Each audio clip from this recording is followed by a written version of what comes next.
And we are live. You're watching another episode of the Detective Diaries. I'm your host, Greg Lawson. This is where I bring people onto the show and interview them that I find interesting or strange. Today is going to be a little bit of both, but more interesting than strange. Ashley Knibb is going to be joining us. Last week, Karen Dahlman with the Talking Board Historical Society came on and dispelled a lot of myths and things like that as far as talking boards, Ouija, spirit boards, stuff like that. I think a lot of people learned a lot. That was the most comments I've ever had. We had, I don't know, like 250 comments or something like that. So there were a lot of people were on, and a lot of people were asking a lot of really good questions. Next week, or actually next time, this coming Thursday, we're going to have the incredible Dr. Spector, Frank Sinelli, to come on. Frank is a really interesting guy. He's got a PhD, and he performs holistic medicine. So if you're interested in that sort of stuff and communing with the dead, you need to tune in with Frank and I. So without further ado, let me bring Ashley in and welcome him to the show. Ashley, thank you so much for spending this hour tonight talking with me and getting nothing out of it. Absolute pleasure, and I don't mind at all. Thank you for having me. Yeah, it's midnight there, right? Yes, it is. Yes, just gone. Yeah. And what are you drinking? I'm drinking a Birra Moretti. What is that? It's just a lager, basically, lager beer. Oh, okay. All right. So, man, for those of that are watching and don't know, Ashley and I, we met each other. God, what was it? 2015, maybe? Something like that. Yeah. 14, 15? Yeah, must be something. I lose track of the years, especially with this year as well. Right. But, in Warwickshire, over in the UK. Yes. Yeah, it was. Yeah. And I was trying to think. Was that the first Sage that we met? Was that over at the Abbey, and then we would go over to Warwick? Remember?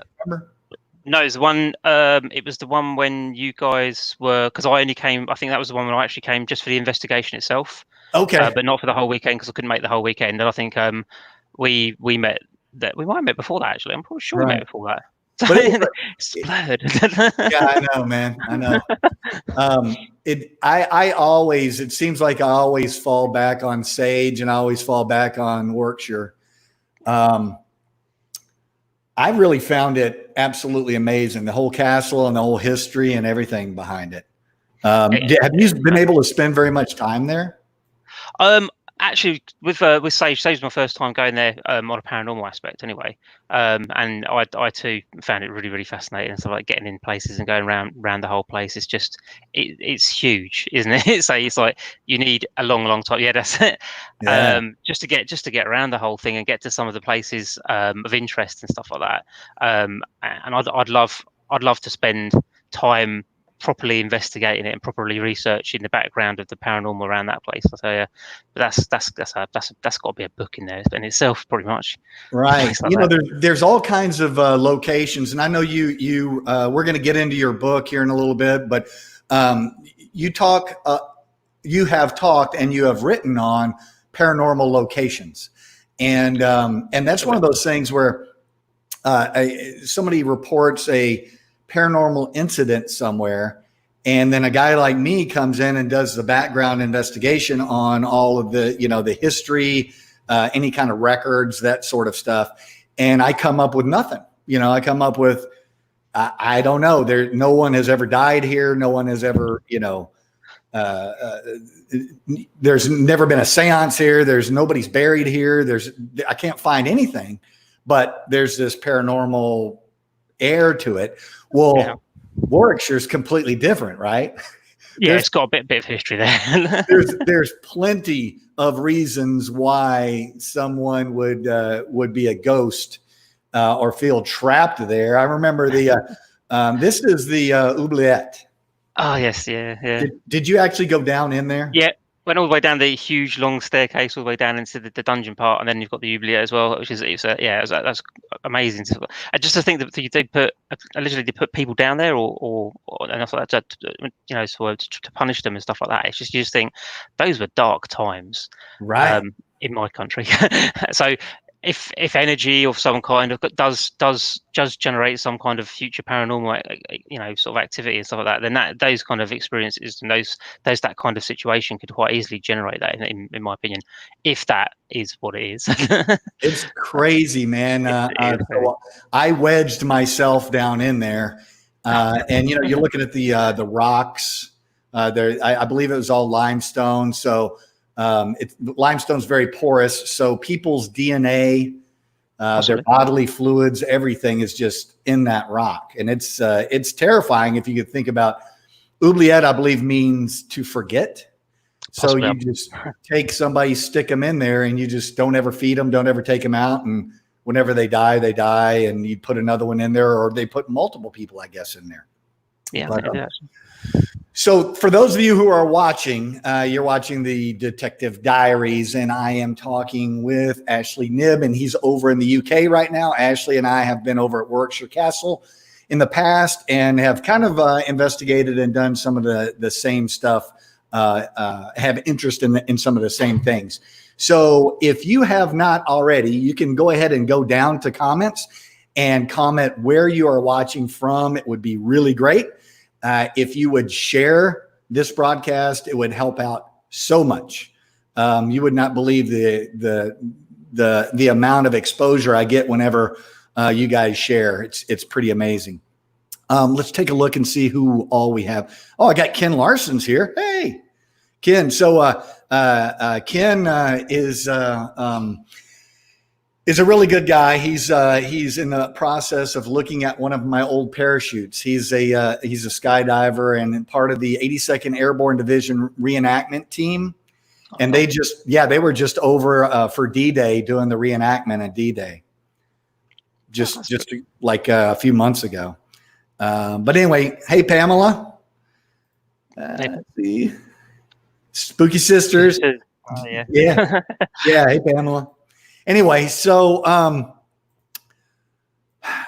there's you mentioned the dungeon at Warwick. Yeah.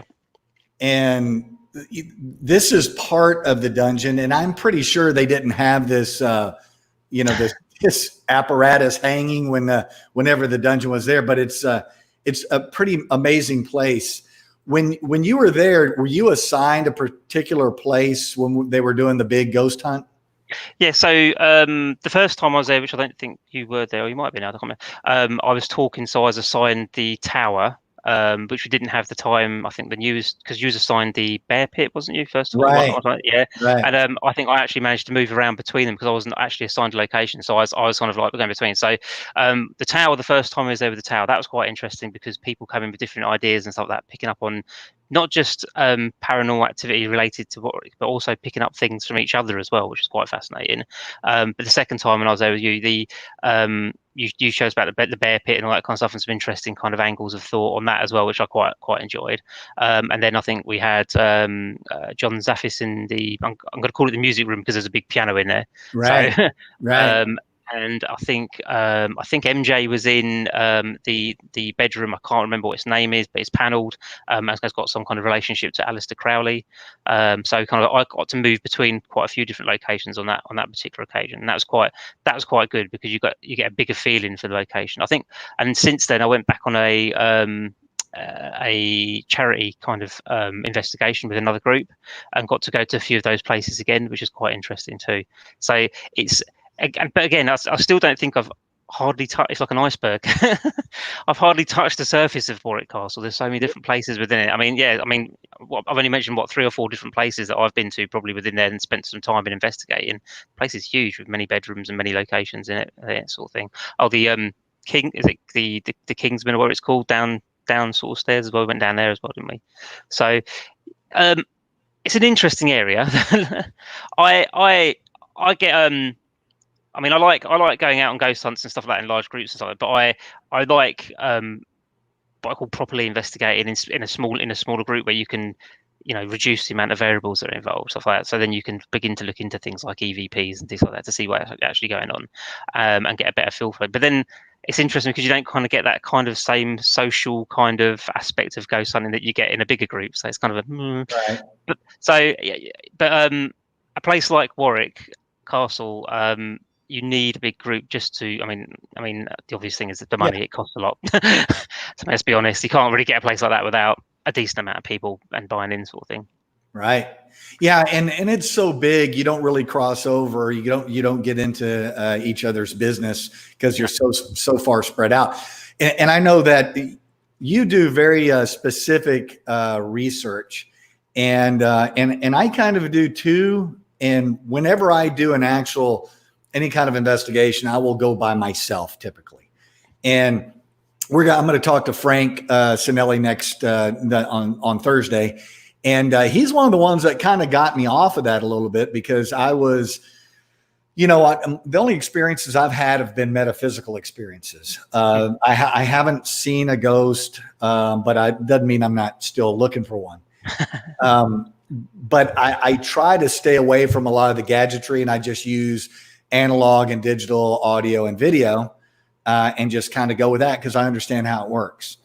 But with Warwick, because it has such a history of love and hate and murder and torture, it is just, if you were going to create a mathematical formula that would equal haunting, Warwick would be one of them, right? Oh, definitely, yeah. I mean, it's got all the aspects. It's got all the history. It's got the multiple histories, multiple layers of histories as well, isn't it? Because it's got and all that kind of stuff, changing hands and all that kind of stuff. Obviously, the torture and the war and all that kind of stuff as well. Everything is in there pretty much. And yeah, like I said, it's probably got its fair share of romance and love and all that kind of stuff to do, like a proper drama kind of aspect on it, which probably helps fuel the belief system that creates the whole premise of the paranormal activity that is probably sensed and picked up there as well, in my opinion. That's I can't think of any better way to put it than that. Hey, Suzette says hi from Michigan.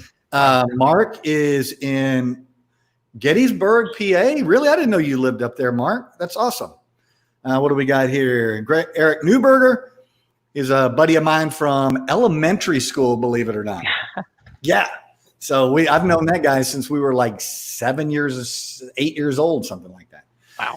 So if any of you guys that are watching, you can ask Ashley any questions about the UK, anything about ghosts. Now you've done work for the Society for Psychical Research, correct? Yeah, so currently I write for the SPOs magazine, which is called Paranormal Review, and basically I go to their lectures that they hold in the UK in London and UK at their HQ. Not at the moment, but I do. And I report in the magazine on those lectures and write them up for them on a regular basis. I've also got a couple of correspondents into the journal as well, and I'm also working on things to go in their journal as well. So, and I've just sort of joined their spontaneous cases committee as well. Yeah, I have watched them quite a while. Just seeing the research and the thing that I really like about them, and we have kind of an American version of it too. They obviously don't have the history that the UK does, but I find the way that they do research very intriguing because they stick to it. They're not just a 30-minute ghost show in and out. They're not just spending one day there. They're spending, in some cases, years. Oh yeah, definitely. I mean, there was an article in the magazine not so long ago about that Cal Cooper put in there about his work to do with sensory deprivation using flotation tanks, and that was probably about a year and a half ago. They'd been working on that research since, if memory serves me, since 2016, and it was only this year that they published a paper on it as well. So that's the length of a piece of research, if you like, that gets into the journal sort of thing. So proper research that's gone through a university as well. So he works through the University of Northamptonshire as well. So it all goes through university, all properly done, written up as a paper and all that kind of stuff, with all the research data and all that kind of stuff to back it up as well, and a lengthy piece. And that's looking at sensory deprivation, and sort of like telepathic communication and stuff like that as well. So it's quite fascinating. I mean, I read the journal quite a lot and stuff like that to get ideas and stuff like that from it, and obviously the magazine as well. And you talk to people within the SPR, and it's a different viewpoint as well. It kind of really calibrates you slightly differently. I mean, just to write the articles for the magazine, I had to sort of like train myself to do certain things and use notations and all that kind of stuff that I hadn't used before. Because blogging, like I do for my website, is pretty much out of my head onto a piece of paper and into the computer sort of thing.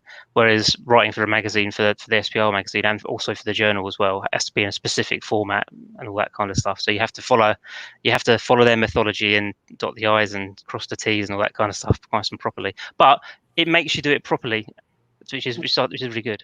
Right. And a few years ago, I wasn't paying attention to the information that they were gathering, and I was trying to figure out, how can I go about making some sort of standard thing? Because, like in the United States, you have all law enforcement reports to the FBI, and the FBI puts out what's called the Uniform Crime Report, and that says how many murders, how many assaults, that sort of stuff.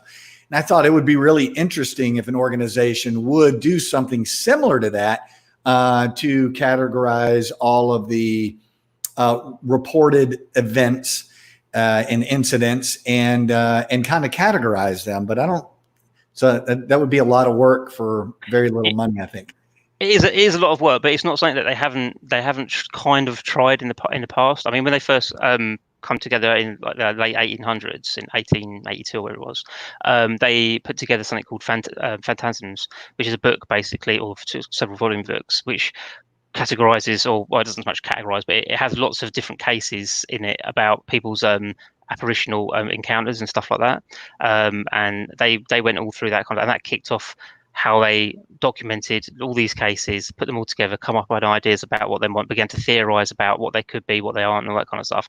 And that's been pushed forward as well. So over the years, they've had others do that. Meyer's done it with some of his work as well. His Human Personality After Death book, and past that as well. Tyrrell's done it with his Apparitions book as well. So they've built on the work from previous, so standing on the shoulders of giants, if you want, sort of like building on the Right. work from behind. So it's like it is there, and it's a lot. It's digging it up and finding all the information is there. I mean, I think there's even a PhD that done it through their university that then referenced back to the SPR more recently in doing a sort of like a recount of the Phantoms kind of approach, where they're kind of like counting up cases and stuff like that. It's difficult to do the overall. Well, to be fair, it's not difficult because these days with technology, we could have an app on our phone and just click a button. Right. But I mean, it is, like I said, it is difficult to correlate all that stuff or get it all into one place and get people to buy into using that same sort of aspect. I mean, I've even seen, I hate to mention it, but even with COVID these days, there's been apps for that to try and help get that such that people aren't even buying into that. So to get people to buy into ghost apps is probably going to be difficult as well. So it would be good, wouldn't it, to understand sort of like where people are reporting things and hotspots, if you like. Right. And I think standardization is really good, but it also stifles creativity sometimes. I know I always fall back on investigative procedures.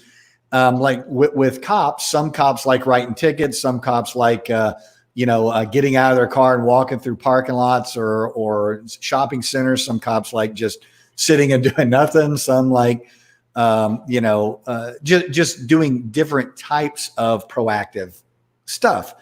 And if we all did the same thing, then we would be missing a lot. So I think it's good to have a variety, even though some of the variety might be silly in other people's minds. At least we're covering a whole wide variety of things. I don't know. I'll definitely. I mean that's one thing I think I've learned over the years. Is like there's a section of like the paranormal ghost hunting which is fun, and I sometimes I'll go out without any gadgets and just to enjoy it and maybe have an experience. Right. And that's perfectly fine at the end of the day, because he's like, you're not trying to investigate anything, you're just joining. I mean, things like Warwick was one of those situations. I just joined in and investigated with everybody else, and went along, and that was good, because I really enjoyed it, sort of thing. Because it wasn't my investigation. I wasn't focused on it. I wasn't trying to make sure everyone was in the right place and all that kind of stuff. I wasn't trying to gather all this data and all this kind of stuff and then have something come out at the other end. I just enjoyed the night, which is, I think that's perfectly fine if that's what people want to do. If people are serious about investigating certain aspects of it, or at least say they're being serious about it and say they're doing some proper research and that kind of stuff, then yeah, okay, then you need to start building a bigger case file, if you like, and standardizing a little bit, and then making that sort of work, so then it goes into other aspects. And unfortunately, the only standardization we've got at the moment is the scientific method, which goes into things like the SPOs journal, or scientific exploration journal, parapsychology journal. There's quite a few of them. It's not just one. So I mean, in America, you've got the Rhine Institute as well, or what it's called. And there's another one as well, which is IONS, I think it's called, which has got what's his name? I can't remember his name now. It'll come back to me later. So there's a few around the world, and they've got little journals, and they've got journals and that kind of stuff. They're all built on the scientific studies and all that kind of stuff, in order to build that kind of aspect to things, to make sure there's a standard that gets people. But then they're also peer reviewed as well. So that information goes in there, and then other scientists, other people will then go and review that information, and then comment on it and stuff like that. And then from that, you can start to build understanding and stuff like that. And the funny thing about that is the scientific method is basically based on, or built on, repeatability. Yeah. So it's like, we're using a scientific method, which is a study of nature, basically everything that's created around you, that is normal, and yet we're searching for the paranormal. Yeah. So I think sometimes we don't even know what we're asking. We don't even know the questions to ask. That's exactly the point, especially with the scientific method as well. If you're going to ask a question in science or something, you have to have the question to start off with, and then from that point you build, and then from there you kind of then go into the aspect of take that question and then build on that aspect of it. Gather some data, find out, come up with a hypothesis, and then build on that.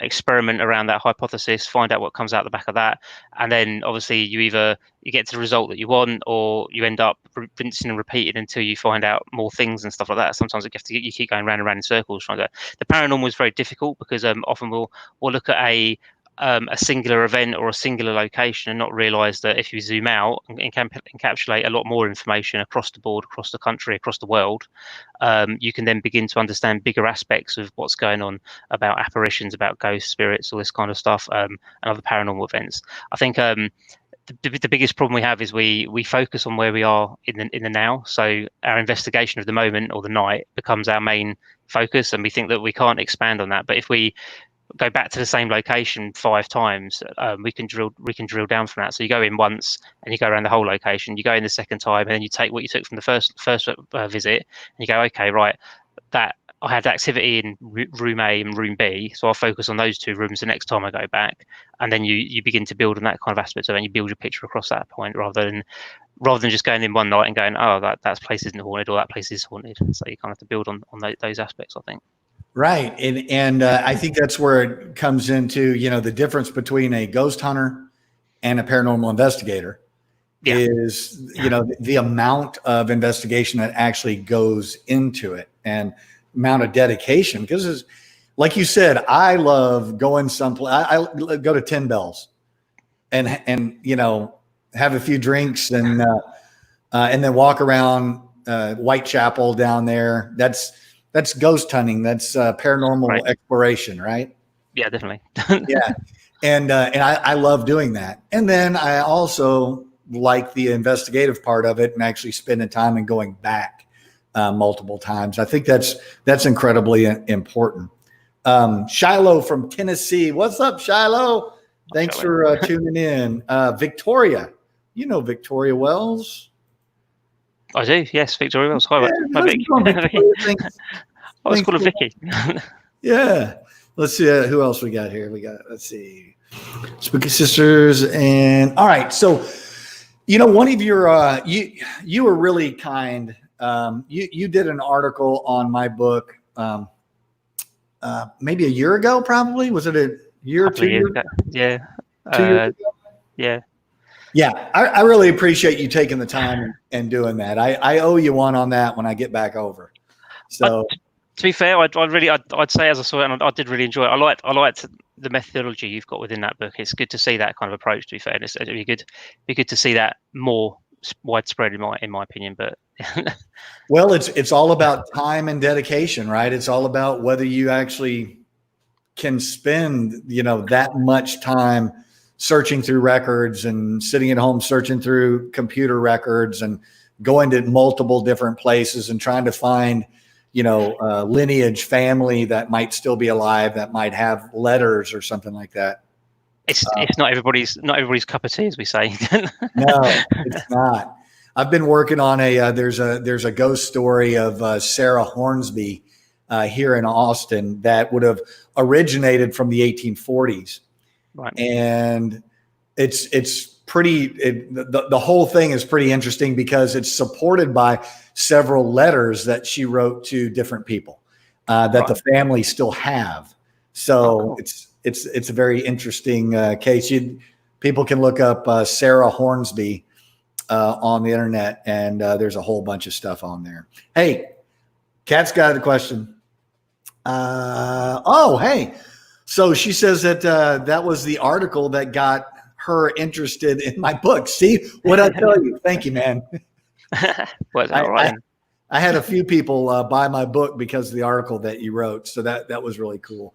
But one of the articles that you wrote, I think it was in Paranormal Review, was Solve the Problem. Oh, that's on my blog. Yeah, on my website. Solve the Problem or Chase the Ghost. Yeah. Yeah.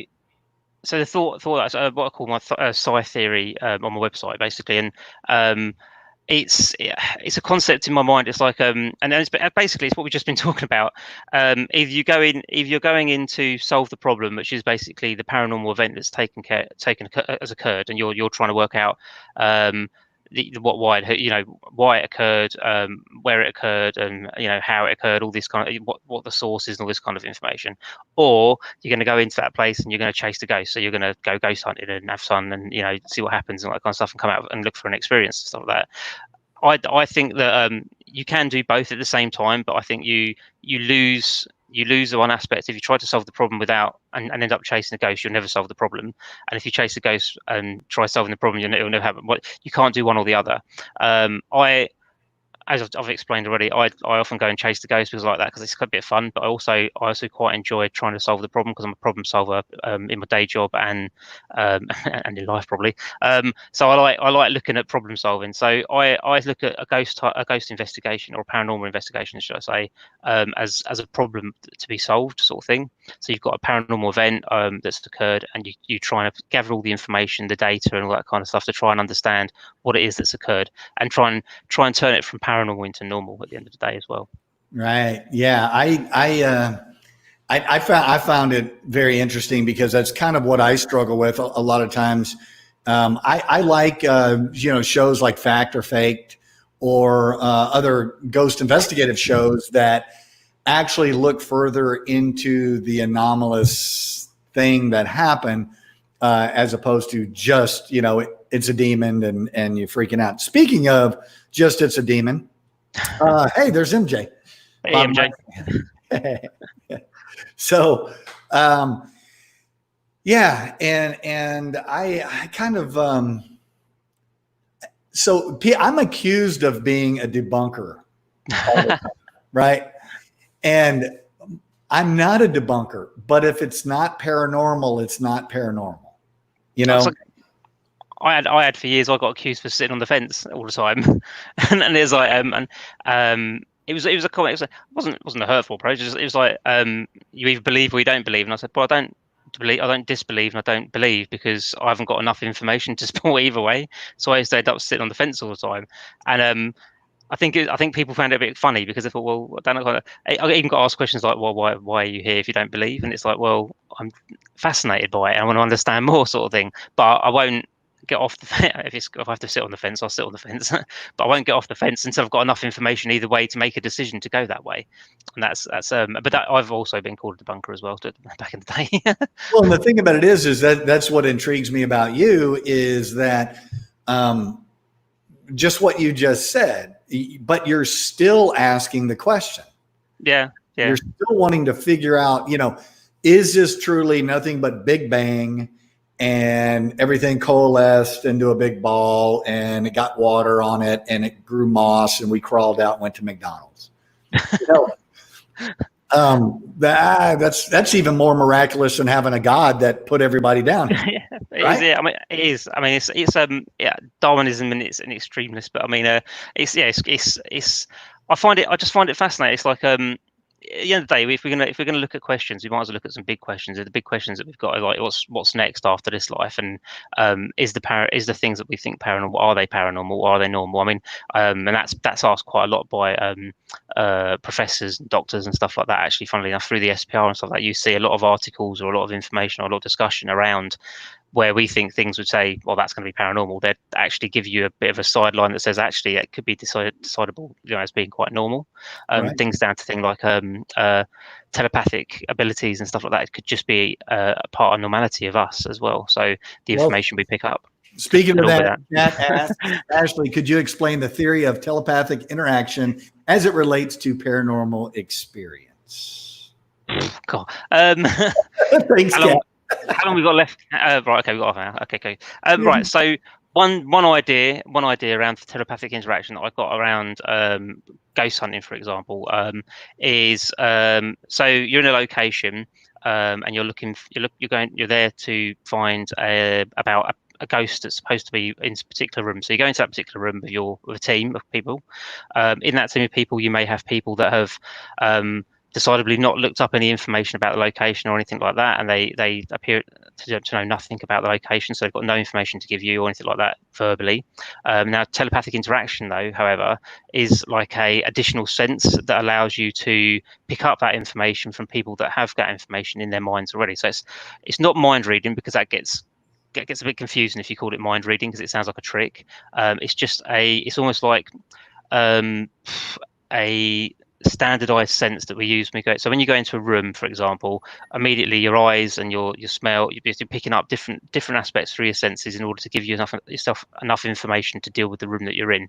And I think telepathic interaction can either happen locally or non-locally, and pick up additional information that then gives you all the information you need. So if there's things like possibly a ghost or information that relates to someone that was there before, probably in a different time or something like that, all that information can come from someone who is alive, not necessarily dead or anything like that, or even through time if you look at quantum theory and stuff like that, but that's getting a bit complicated.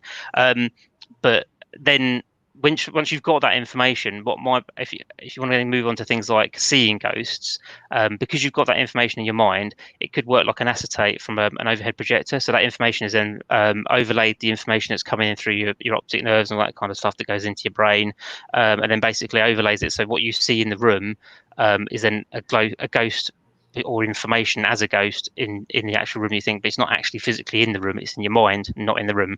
And that's how telepathic interaction could work, in a method of pulling the information in from local or non-local. So that was a really fast explanation as well. Well, you explained it so well, because I've tried to explain it to other people and I haven't been able to do it as well as you just did, and it's still mind-boggling when you think about it. But even simpler is everyone's got a smartphone.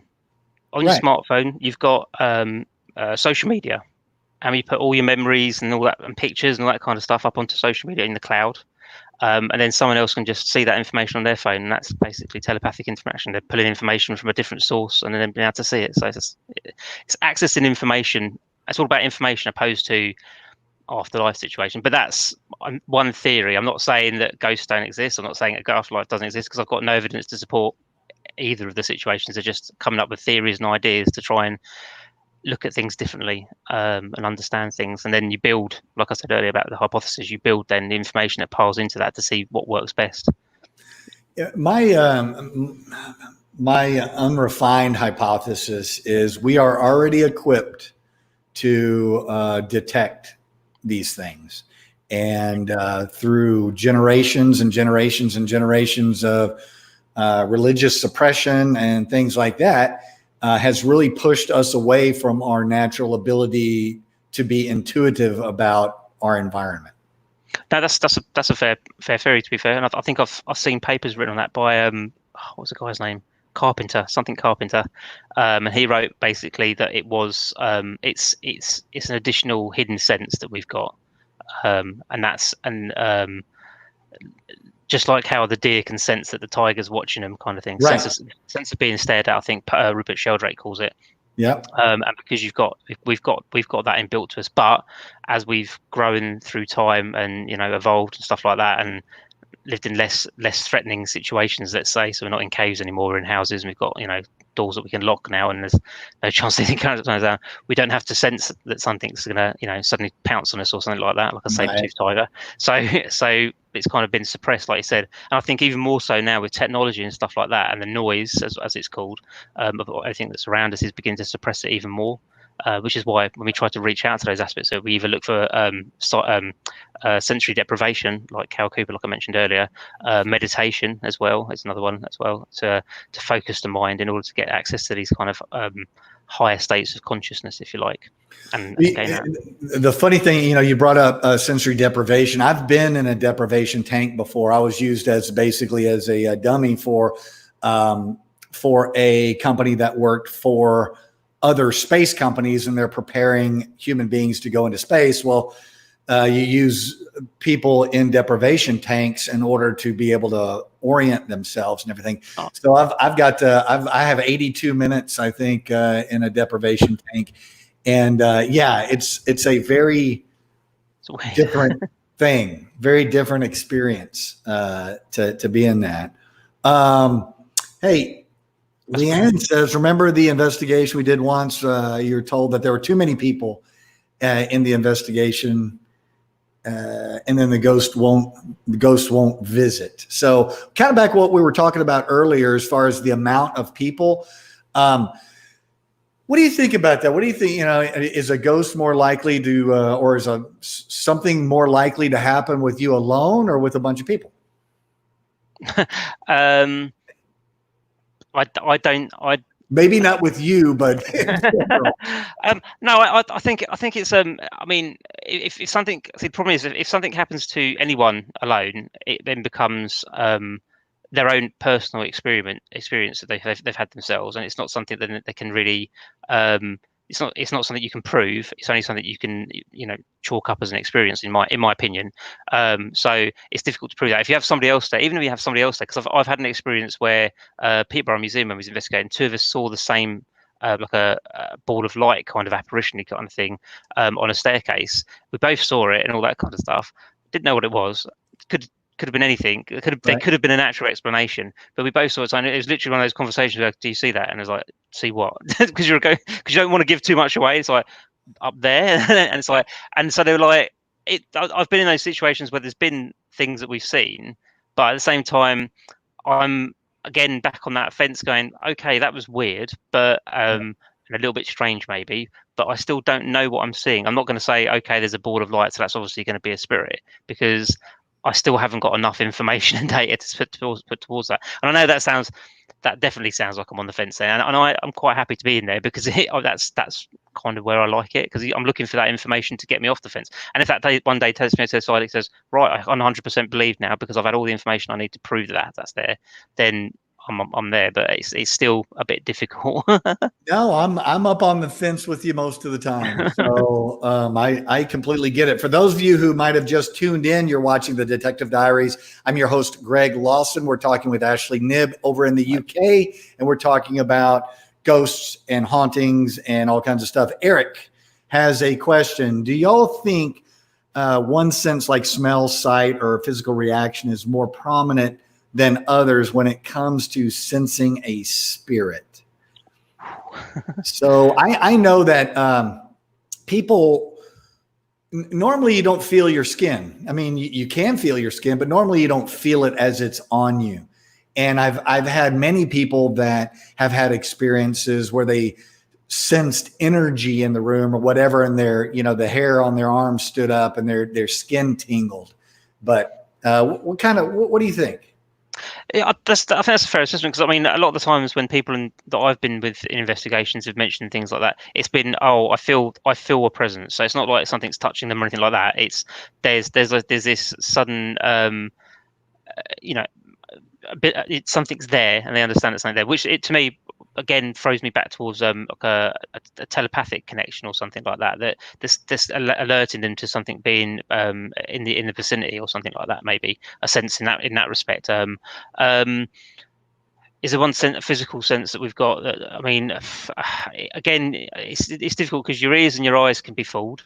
Your sense of smell can be fooled, because I remember an investigation being in a room at the door as the sun rose up, came through the window, heated up a table, and all of a sudden we started to smell the smell of cigars, and then realised that because the table had heated up, the smell of cigars had risen from the table. Funnily enough, ruined it for us, man. You ruined it. Sorry, but that's how it works. It's just science. But then perfume's another very powerful thing. I smell perfume in a bedroom. There's a dresser there in the bedroom, and if it's very humid, well, then that might come up. Yeah. It's the same. Physical senses are difficult because a lot of them can be fooled, and any close-up magician will tell you about that as well, unfortunately. Yeah. And I think when you go into things like the paranormal, you're looking for things. I mean, obviously, again, back on the fence, but you have to bear that in mind, because if you go in going, oh yeah, you can. If I see something, I know I'm seeing it for sure. You have to put it in the back of your mind that actually, why am I seeing something? What's there, or am I seeing something because I want to see something? Am I seeing something because the light's tricking me into thinking something's there and it's not, and all that kind of stuff. But it's I think personally, our physical senses are probably not a great thing because they can be fooled so much. I think mediums or sensitives in that respect, whatever it is they have, psi as we call it, I think their ability probably far surpasses, because they have a better attunement with that sense that is we've kind of lost touch with a little bit. Right. So for those of you that are watching, if you go down, you can put comments, or if you ask a question, please ask a question and make it fairly short so we can read it. And if you like and share this broadcast, it really helps me out a lot. I really appreciate it. So basically, we just covered solve the problem and or chase the ghost. Right? Yeah. I think we've solved that problem at this point. And here's something that I'm really interested in the work that you do. I'm going to throw this up here real quick. Your book, Supernatural Synchronicity. Yeah. There's a lot of stuff that could be answered on the quantum level, like you said a while ago, and I'm not a physicist, so I'm not going to go in there. But every one of our everything that we see is actually recreated in our brain, right? Our eyes are nothing more than sensors that are letting in light, and then that light is reinterpreted into electrical and chemical responses sent back to the back of our brain, and then it is reformed, and what we think is what we see. Yeah, that what we think, what we see is a very important part of it, because you can have something like a minor issue with your vision, or an optic nerve or something could be twitching or something in the wrong way, and all of a sudden you'll be seeing balls of light flying around and this kind of stuff. I think there's even an optical disease or something where you see spots or something in your vision and stuff like that as well. So they could be easily mistaken for different things as well. I mean, obviously these things are simple things, but what it means is you can't always trust what you see. So just because you see something doesn't mean you see something. Right. So and there's different things in your brain. Your amygdalas automatically form faces and shapes in the dark. Yeah. To try to keep you safe. It's looking for whatever we think is a danger. It's exactly it goes back to our smartphones and our technology. Your smartphone, your camera in that is rigged for facial recognition. So it'll look for faces when it tries to take pictures and stuff like that. And our minds and our eyes are rigged for that as well. We'll try to find patterns and faces and things like that in the things that we look at, and that's obviously where visual pareidolia come from. We do the same with patterns in audio as well, so we find audio pareidolia as well. So Yeah. it's there's a lot of there's a lot of stuff to trip us up as investigators of the paranormal, to be fair.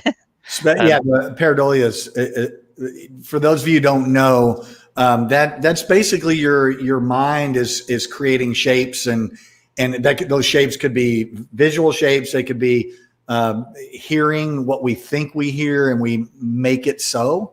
And people, doing professional investigation as long as I have, we have some really problems with some of our senses. Our senses sometimes tell us something a lot different than what's actually happening. Oh yeah, definitely, all the time. In fact, I'd probably say. Right. So, take us through the book a little bit. What made you go with the supernatural synchronicity and go with that? So the book started probably a good couple of years ago. Actually, it started as a discussion between me and Sarah Chimasero, who's also another brilliant paranormal blogger from Australia and investigator. So she's well worth looking up. Her website is Living Life in Full Spectrum. She's put some amazing articles on there, so it's worth following those. So we came up with the idea. We was chatting backwards and forwards for almost a year about both our interests and that kind of stuff, the stuff we write about, and kind of realised that our conversation was beginning to build into a blog series, basically. So we started off with a Supernatural Synchronicities blog series that went on for a little bit. I think the first part of the year, and basically we took that and then added a few more chapters for that, and then changed it into and created the book out of it. And what it is it's a back and forth between me and Sarah. So one of us will start a chapter and talk about something, and then the next one will pick up some of the things within that chapter, add their own spin to it, and talk about it, and then add a few more bits and pieces, and then the next one picks up from that, and so forth and so forth and so forth and so forth. And in doing so, it becomes quite a philosophical, psychological kind of back and forth talk about paranormal and ghosts and hauntings and theories and understanding and all that kind of stuff. And the reason it's called Supernatural Synchronicities is because it kind of just it's supernatural. It's about supernatural stuff, and the synchronicities obviously because it just it's a meaningful coincidence that's kind of just come together nicely. To be fair, right? So that's the thing, is meaningful coincidences, right? Yeah, that's what synchronicity.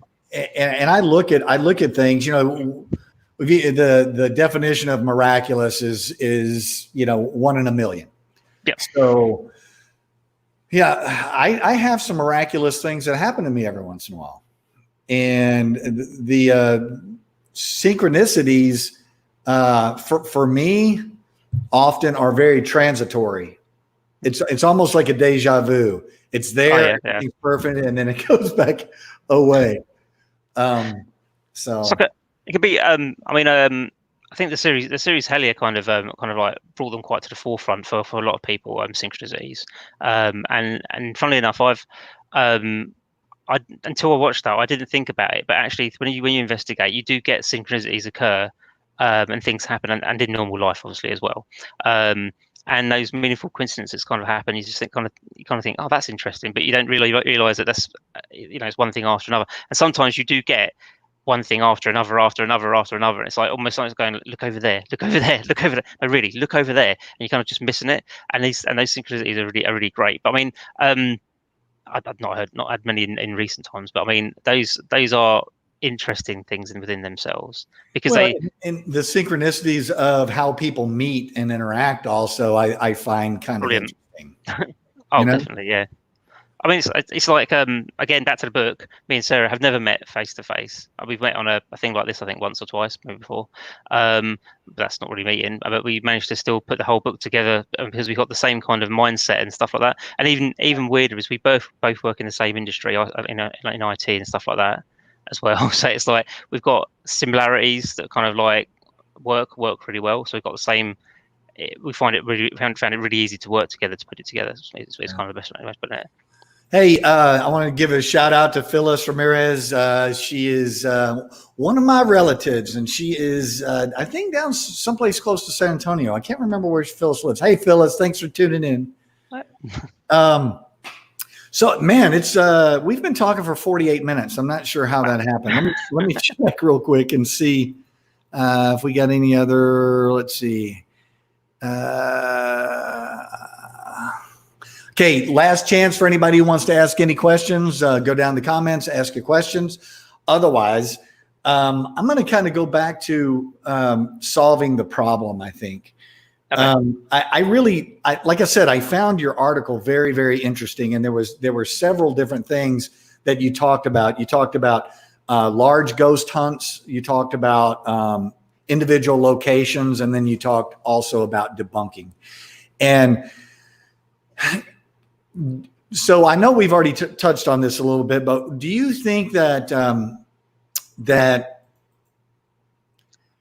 maybe when large groups of people get together, let's say they're playing music and telling stories and laughing and having some drinks or whatever, that would attract spirits if there are spirits there to see what's going on? I'm not sure whether I'd use the term attract spirits because I mean, I have to get off that fence. But I mean, I think, in fact, I've read some work, some research work and stuff like that related to stuff like that, where in relation to seance work and stuff like that, where they've started off and they've actually faked the activity to start off with, and that's built a tempo and an understanding within the group and sort of thing. And a famous case being the Philip experiment in Toronto, where they didn't fake it, but they created a character that didn't exist in order to focus their attention on that. So it's like what we might call a top. Say what experiment was that again? The Philip experiment Okay. by a group in Toronto.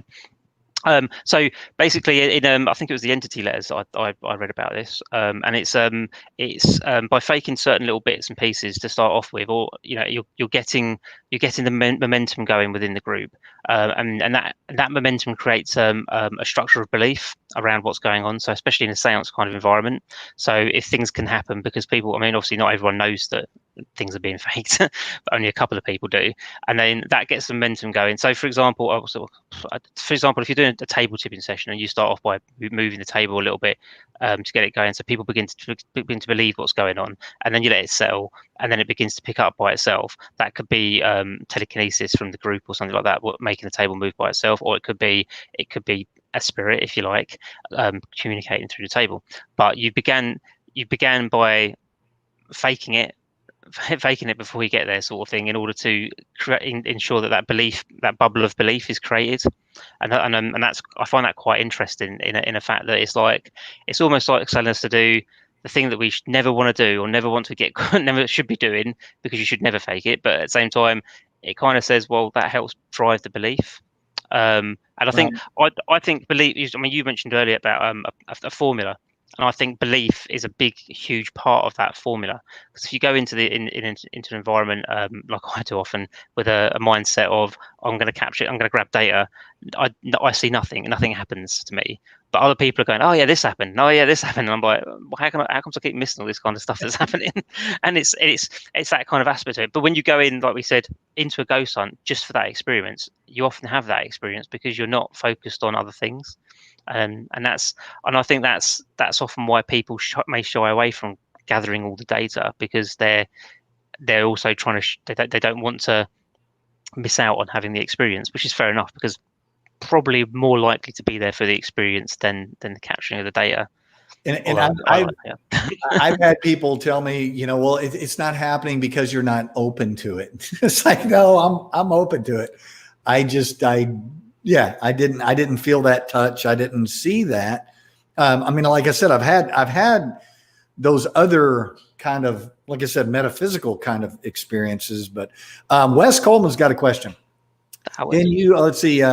What's your thought on equipment? Are there pieces of equipment that you prefer, or do you prefer less equipment use? That's what I prefer. A notebook and a pen. Take notes. That's the main piece of equipment that I use. Probably a torch as well. Maybe a voice recorder. But other than that, these days, I mean, the equipment I use. I mean, even things like back in the day, I used to use CCTV to cover the location more than trying to get a hotspot or capture a ghost, so that I could remember, so I could see what was going on and where people were. So it wasn't really using things. I mean, I've used obviously mail meters and things like that in the past, but even then, it's like over the years I've learned that you can't flash measurement something, so you can't all of a sudden go, oh my god, there's a hotspot, quick measure it because it might the temperature, because that makes no sense whatsoever. If you haven't been measuring the location all night long and getting information throughout the night, you won't. That drop in temperature means nothing against the noise in the background. So you have to have a proper baseline, as in like a continuous baseline throughout the investigation, if you want to get proper data, in order to then mark it up and send it to the sciencey types. Say, look, this was like this temperature all night long, and then it dropped by about 10 degrees and came back up again for no reason whatsoever. And then that's more significant than just measuring a drop in temperature and going, but it wasn't like that all night. So, and, the funny thing is I've had I've been blessed, I guess, in a way, to be able to go to all these different places and be a host for a lot of these ghost hunts. And man, I have told so many people, hey, put that gadget down. You've been staring at this thing the whole time. And if there's any ghosts around you, you're missing them all. They're like looking over the shoulder going, what are you looking at? Have your experience, man. Put that gadget down. You're spending people spend a lot of money to go in these castles and stuff to do this. And the whole night they're staring at their phone. I've seen it so many times. Yeah, people walking around looking at an SB7 or something like that, or looking at something like that, and just the literally their focus point is like, it's like their phone. It's like because they can't have their phone during an investigation, they found a gadget to put it in place. So Leanne's asking, would it be best to sit in a place, sit in meditation, clear your mind, and just kind of keep yourself open to whatever you might hear, feel, see, taste, smell? I think it's worth a shot, to be honest with you, because there's good actual proper medical research and stuff like that feeds into meditation as being a really good thing. I mean, they even put it in some of the schools now, to be fair. I mean, my daughter was teaching me how to meditate the other day, and she's only 6. So it's I think meditation is well worth a shot, to be fair. If it's something that you can get your head around and say, I can't meditate for the life of me, but if it's something you can get your head around and stuff like that, and you think you can utilize it in a small experiment or something whilst you're on an investigation, I think meditation is a good idea, because if you can clear your mind, you might get something. Right. So yeah. And are you going to be at Sage next year, do you think? I don't know yet. I mean, unfortunately, this year is one of these years that's been put us all in a position where our most obvious answer to most questions is, I don't know. I couldn't say right now. Hopefully, I'll pop in or something like that, like I usually do. But right at the moment, I'm trying to. I don't know what's happening next, because everything's been cancelled that I was going to go to and all that kind of stuff. So it's. Well, I know MJ has some plans for next year. She's already got a couple of events set up. For those of you who are interested, go to sageparacon.com, I think is what her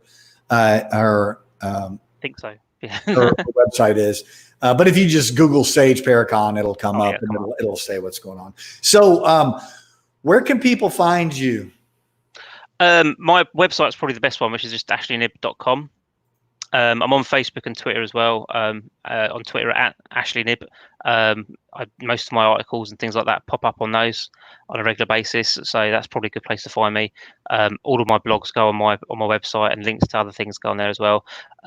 Or if you're a member of the SPR, then I regularly appear in their Paranormal Review magazine. That's awesome. I need to start getting that magazine. I think that's something that I would really like. So, man, we've been talking for 57 minutes. And it flies by, doesn't it? It went by really fast for me, anyway. I don't know about for you, but it went by really fast for me. So Wes put on here that you're one of the best investigators he knows. That's nice. Thanks, Wes. I appreciate that. Yeah. Nobody has ever said that about me. Take that as best you can. I really appreciate you coming on, man. And thanks for having me, man. The time. I know it's late over there, and making the sacrifice. Do you have to work in the morning? Yes, I do. But fortunately, I don't have to commute anywhere anymore because I work from home. So, okay. just here. So yeah, it's not too bad. Hoping all this weirdness ends soon. Hope everybody's doing okay. And if there's anything I can ever do for you, man, give me a holler. Same to you, man. Thanks for having me on. Thanks for coming on. I'll talk to you later. Cheers. Bye. There we go. Sorry. So that was Ashley Knibb. It was great. I love going into the really in-depth stuff and talking to a very serious researcher investigator. Had a great time when I was over in the UK.